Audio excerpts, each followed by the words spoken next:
इस क्वेश्चन में हमें ये रिलेशन गिवन है, कह रहा है A comma B belongs to R, यानी ए कॉमा बी इस मेरे रिलेशन में है। अगर मेरा ए कॉमा बी इस रिलेशन में है तो ये मेरी दो कंडीशन सेटिस्फाई करेगा।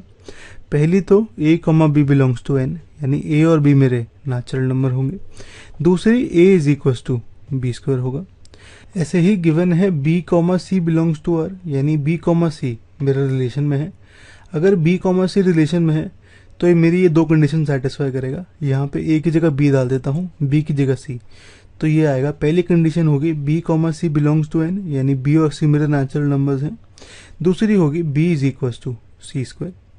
हमें प्रूव करना है कि A comma C belongs to R है, यानी ए कॉमा सी इस रिलेशन में है। ए कॉमा सी इस रिलेशन में होगा अगर यही दो कंडीशन मेरी ए कॉमा सी के लिए प्रूव हो जाए। पहली कंडीशन होगी मेरी, यहाँ पे बी की जगह सी पुट कर देता हूँ, यानी A comma C belongs to N, A comma C natural number होगा। मुझे गिवन है ए और बी नेचुरल नंबर है, बी और सी नेचुरल नंबर है।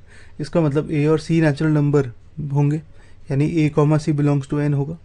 तो पहली कंडीशन तो सेटिस्फाई हो गई। अब दूसरी कंडीशन होगी मेरी, अगर मेरा A is equal to B square है, B is equal to C square है, तो मेरा a is equal to C square होगा। यहाँ पे a की जगह b की जगह सी दूर डाल देता हूँ, तो a is equal to C square आएगा। लेकिन ये कंडीशन मेरी हमेशा ट्रू नहीं होती है।